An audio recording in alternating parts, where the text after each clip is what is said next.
Iverenina kosa ny zava-misy izay tanjom-bato ao anatin'ilay hetsika antsointsika hoe film dia anamarika ny fisiany ao anatin'ity hetsika ity ny banky BFVSG ny hetsika izay tamterahany eny moa dia natao indrindra nomezany fahafampon'ny mpanjifa ary tsy hijanona eo amin'ny mahabanky any hazo fotsiny ity banky ity fa manana ny tolotra manokana ihany koa araka izao fanampanazavana hoe ny tompona andraikitra izao.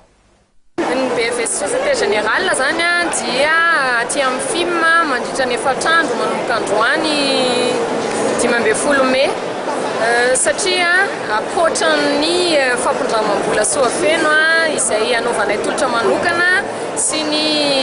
ireo tolotra maro isan-karazany izay efa fantatry ny mpanjifa dia miezaka koa zany zay mandritra n'ity fampiratiany ity mampafantatra ny mpanjifa fa manana tolotra hafa izay manaraka ny toetrandro sy ny teknôlôjia vaovao zany ny BFVSG.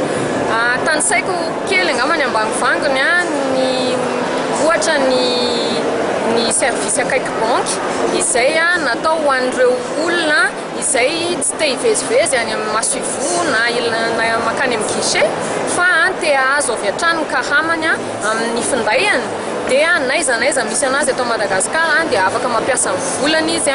na hividanany entana na anaovany retrait na andefasany vola amin'ny olona izay fantany dia amin'ny fotoana rehetra izay zavatra izay. Maro koa ireo tolotra izay antsoinay hoe banque à distance izay anaovanay fanovana be da be amin'izao fotoana izao zany satria fampandrosoana moa zany izao ny fotoanantsika aty amin'ny manaraka ny teknôlôjia araka ny lazaiko teo dia ohatra zao misy koa ny BFVSG Net izay ahafahan'ny olon-tsotra na orinasa na kely na lehibe mandefa ny karamany ireo mpiasany ao aminy manao virement zany dia na mandray ny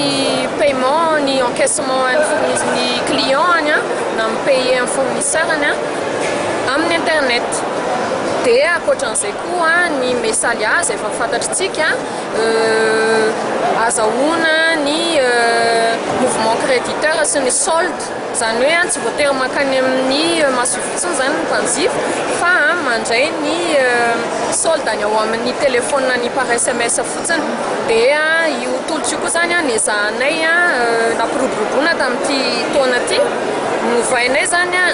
namenay fréquence maromaro azo isafidanana zany ny mpanjifa hoe impirisana isan-kerinandro izy no mahazo SMS indray mandeha isan-kerinandro ve sa indroa folo mandritra ny volana ve arakaraka izay tena filain'le mpanjifa zany dia efa miezaka hatrany zany zay mihaino an'izay zavatra endrasany ny mpanjifa zay dia manavao hatrany ny tolotranay.